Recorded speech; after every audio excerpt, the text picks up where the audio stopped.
जय हिंद। मध्य प्रदेश जी की सीरीज को आगे बढ़ाते हुए आज के अपन इस वीडियो में देखने वाले मध्य प्रदेश की प्रमुख नदियां एवं उनके मिलन स्थान, जो कि काफ़ी इंपॉर्टेंट है। इससे पहले भी कई वीडियो आ चुके हैं। जिन्होंने भी उन वीडियो को नहीं देखा, कृपया उन वीडियो को भी जरूर देखें। तो चलिए अपन बढ़ते हैं यहाँ पर प्रथम क्वेश्चन की ओर। यहाँ पर देखते हैं, एक और देखते हैं नदी, एक और देखते हैं उनके उद्गम स्थल और मिलन स्थल। इस प्रकार देखें, पहले प्रथम करते हैं बात नर्मदा नदी की, जो कि इसका उद्गम स्थल है अमरकंटक से। जो नर्मदा नदी है अमरकंटक से उद्गम स्थल है, जो कि इसका मिलन स्थल हो जाएगा खम्बात की खाड़ी में। यानी हम कह सकते हैं कि जो नर्मदा नदी है अमरकंटक से निकलती है और खम्बात की खाड़ी में गुजरात में मिल जाती है। ठीक इसी प्रकार से बेतवा नदी की बात करते हैं, जो कि कुमरा गांव रायसेन से निकलती है और यमुना नदी में हमीरपुर उत्तर प्रदेश में मिल जाती है। ठीक इसी प्रकार से ताप्ती नदी की बात करते हैं, जिसका उद्गम स्थल मुल्ताई से हुआ है और यह खम्बात की खाड़ी में मिल जाती है। ठीक इसी प्रकार से काली सिंध नदी की बात करते हैं, जो कि बागली गांव देवास से निकलती है और चंबल नदी में राजस्थान में मिल जाती है। ठीक इसी प्रकार से और अपन आगे देखें, यहाँ पर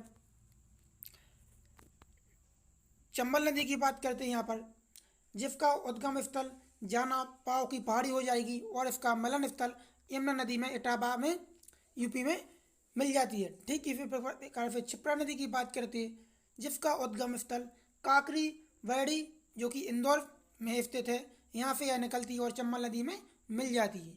ठीक इसी प्रकार से केन नदी की बात करते हैं, जिसका उद्गम स्थल विंध्याचल का पर्वत है और यह यमुना नदी में मिल जाती है। ठीक इसी प्रकार से सोन नदी की बात करते हैं, जो कि अमरकंटक से निकलती है और यह गंगा नदी में मिल जाती है। तो चलिए अब अपन देखते हैं प्रमुख जलप्रपात, जो कि काफ़ी इंपॉर्टेंट है और यहाँ से भी प्रश्न आते हैं। तो चलिए अपन एक एक करके उनको भी देखते हैं।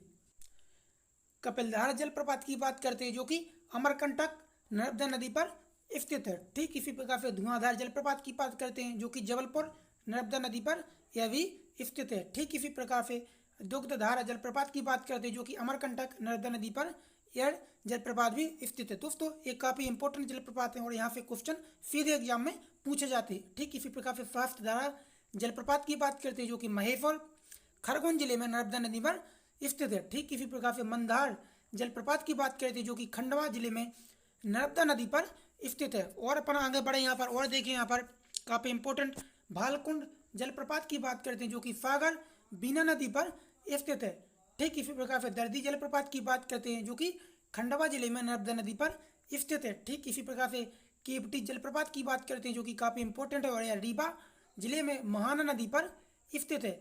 चचाई जलप्रपात की बात करते हैं, जो कि मध्य प्रदेश का सबसे बड़ा जलप्रपात है, जो कि रीवा जिले में बीहड़ नदी पर स्थित है। ठीक इसी प्रकार से पाताल पानी जलप्रपात की बात करते हैं, जो कि इंदौर में स्थित है। और अपन आगे देखते हैं, यहाँ पर पांडव जलप्रपात की बात करते हैं, जो कि पन्ना जिले में केन नदी पर स्थित है। ठीक इसी प्रकार से अप्सरा जलप्रपात की बात करते हैं, जो कि पचमढ़ी नर्मदापुरम जिले में स्थित है। ठीक इसी प्रकार से रजत जलप्रपात की बात करते हैं, जो कि यह भी पचमढ़ी में स्थित है। ठीक इसी प्रकार से डचेस फॉल की बात करते हैं, यह भी पचमढ़ी में स्थित है। अब चलिए अपन देखते हैं, आइए देखते हैं कुछ इंपॉर्टेंट शहर जो कि नदियों के किनारे पर बसे हैं, उनको भी अपन एक एक करके देखते हैं, जो कि यह भी एग्जाम में सीधे पूछे जाते हैं। प्रथम कहते हैं नर्मदा नदी। जो नर्मदा नदी के किनारे बसे शहर हैं, उनमें ओंकारेश्वर, अमरकंटक, होशंगाबाद, जबलपुर और महेश्वर हैं। ठीक इसी प्रकार से चंबल नदी की बात करते हैं, जो कि चंबल नदी की बात करें तो चंबल नदी के किनारे पर श्योपुर, महू, रतलाम और मुरैना या चंबल नदी के किनारे पर बसे हैं। ठीक इसी प्रकार से ताप्ती नदी की बात करें, जो कि मुल्ताई और बुरहानपुर या ताप्ती नदी पर के किनारे बसे हैं। ठीक इसी प्रकार से और अपन आगे बात करें, बेतवा नदी की बात करते हैं, जो कि ओरछा, सांची, विदिशा और गुना या बेतवा नदी के किनारे पर स्थित शहर है।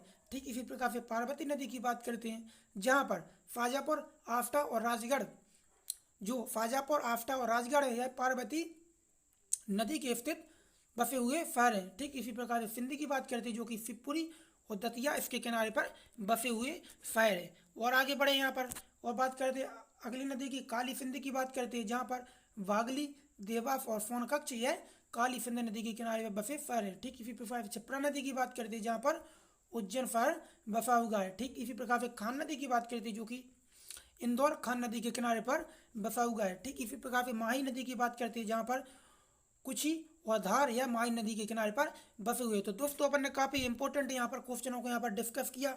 आशा करता हूँ ये वीडियो भी आप लोगों को पसंद आया होगा। तो दोस्तों जो भी कैंडिडेट्स चैनल पर पहली बार विजिट की हुई कृपया कर चैनल को सब्सक्राइब भी जरूर करें और ऐसे शेयर भी जरूर करें। तो दोस्तों फिर मिलेंगे अपन एक नई वीडियो के साथ, तब तक के लिए जय हिंद जय भारत।